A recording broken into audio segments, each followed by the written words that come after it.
მოგესალმებით მეგობრებო, ახლა ანა მარიას და ივანას დავუსმევ 5 კითხვას და ვინც წაგებს ის დალევს ან შეჭამს საძილყრობას, რასაც ჩვენ გავუკეთებთ.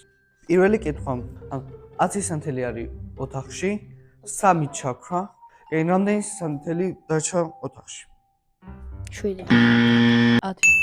პირველი კვლავ ჩაითვალა ანა მარიაში. აი მეორე კითხვა. ეს არის ძალიან მარტივი სიტყვა. წარმოგიდგენე რომ მარათონში მონაწილეობ. შენ გაასწარი მეორე ადგილზე მყოფ მომბენალს. რომელ ადგილზე ხარ? პირველი. 2.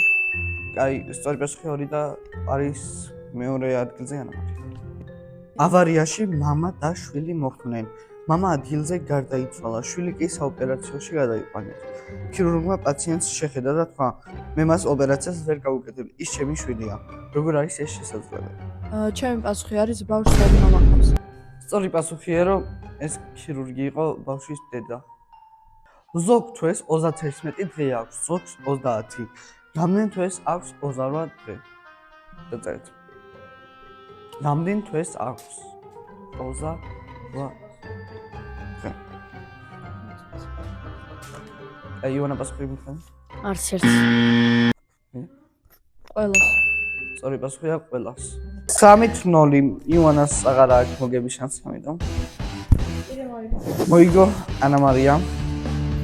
ეხლა ივანამ წარკვდა. უნდა შეჭამოს რაფაელო. რაფაელოს უნდა გაუსვას. აჯიკა. აბსოლუტურად.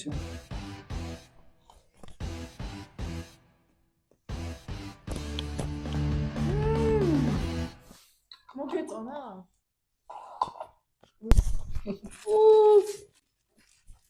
და შინილება.